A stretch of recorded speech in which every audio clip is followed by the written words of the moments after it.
Bitta tugmani bosasiz do'stlar, sizga umuman svet kerak bo'lmaydi. Endi do'stlar, kotyolingiz 22 soatgacha tok bilan ta'minlab beradigan, o'zini invertorga ega bo'lgan do'stlar, aqlli miyali kotyollar uchun do'stlar zo'r narsa o'ylab topib qo'yishdi.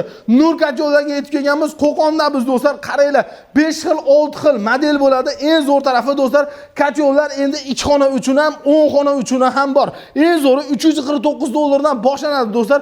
Rasxodlarga keladigan bo'lsak, hamma narsani hisob-kitob olingan. 2026-yilda do'stlar endi rasxod 30% gacha kamayadi. Nur Texnogruppda undan tashqari svet o'chib qolgan taqdirda ham ishlayveradi. Agar mobilda avariya holat bo'ladigan bo'lsa, 22 soatdan 25 soatgacha tok bilan ta'minlab beradigan invertorlar komplektida bo'ladi do'stlar. Ichlari neyjavikali bo'ladi. Mobilda ko'miringiz nam bo'lsa ham ichkariga tiqib yuboradi. Motorlari do'stlar 0.75 katta motor qo'yilgan bo'ladi. Ko'mirni maydasi, kattasi farqi yo'q, hammasini uqalab kirgizib yuboradigan bo'ladi. Karbonoviy qilib berishadi. Xohlasangiz oynaligi, xohlasangiz oynasiz qilib berishadi. Do'stlar 349 dollardan boshlanadi. Paketeniyasiga qarab turib ketaveradi do'stlar. Pastga nomer qo'yganmiz, aloqaga chiqib, cho'tki holatga yetkazib berishadi. Sog' bo'ling.